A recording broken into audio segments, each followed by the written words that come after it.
Assalamualaikum warahmatullahi wabarakatuh.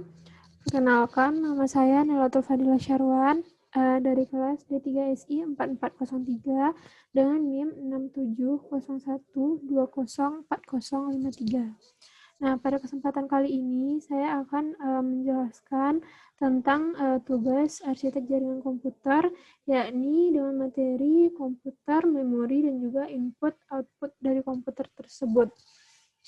Nah, pertama, yang akan saya bahas itu adalah cara kerja komputer. Cara kerja komputer, sebagaimana bisa kita lihat dari gambar yang ada di display. Pertama itu prosesnya adalah komputer menerima informasi dari perangkat input seperti keyboard dan mouse. Setelah dia menerima informasi dari perangkat input, nanti informasi itu akan diterima pada bagian CPU atau Central Processing Unit pada komputer. Lalu nanti komputer akan menyajikan informasi hasil olahan kepada pengguna melalui perangkat output seperti monitor, printer, maupun speaker. Selanjutnya, materi selanjutnya itu adalah memori. Memori adalah tempat penyimpanan data dan program dari sebuah komputer. Nah, memori juga terbagi dua berdasarkan lokasi memori dan juga berdasarkan sifat penyimpanannya. Nah, untuk yang pertama itu ada lokasi memori.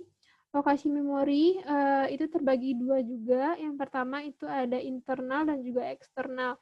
Kalau memori eksternal itu biasanya diakses prosesor melalui piranti input ataupun output. Nah, sementara memori internal itu dapat diakses langsung oleh si prosesor. Nah, selanjutnya itu ada memori berdasarkan sifat penyimpanannya. Berdasarkan sifat penyimpanannya itu juga terbagi dua, yaitu RAM dan ROM. Yang pertama itu adalah ROM. ROM tugasnya menyimpan data yang tidak mudah diprogram atau diubah. Sementara RAM tugasnya itu menyimpan data yang masih bisa diakses secara acak dan menyimpan file data yang mudah diakses dan dirubah. Nah, poin terpenting dari dari memori berdasarkan sifat penyimpanannya itu adalah untuk ROM itu hanya bisa menyimpan data dari aplikasi yang diunduh, sementara si RAM hanya bisa digunakan pada aplikasi-aplikasi yang dijalankan.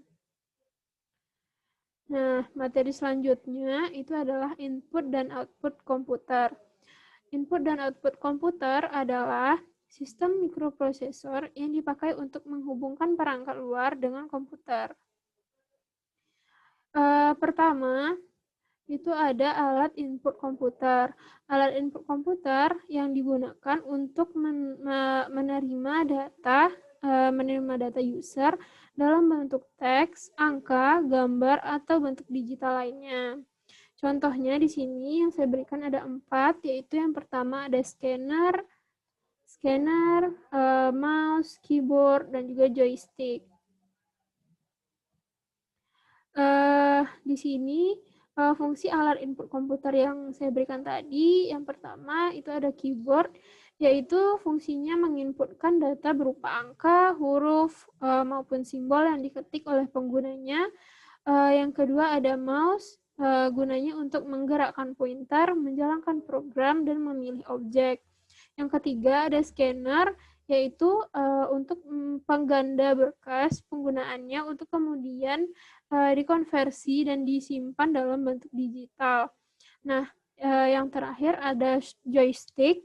Joystick biasanya digunakan untuk memainkan game dengan lebih sempurna. Nah, yang terakhir ada alat output komputer. Alat output komputer ini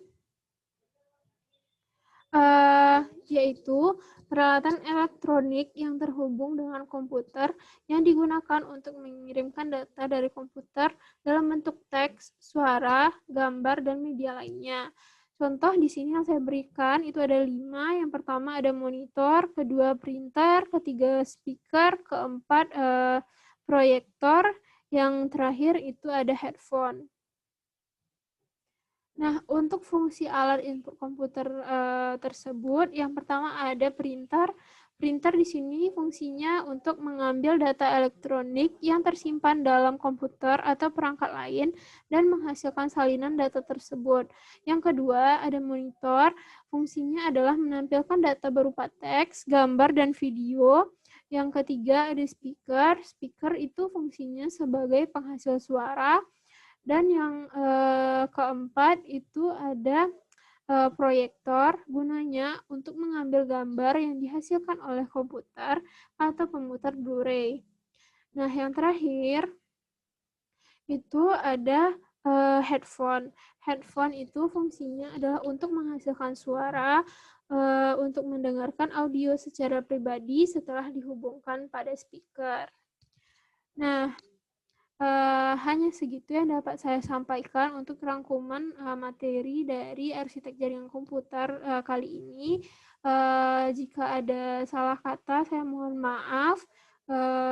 Terima kasih telah menonton video ini dan saya akhiri dengan Assalamualaikum warahmatullahi wabarakatuh.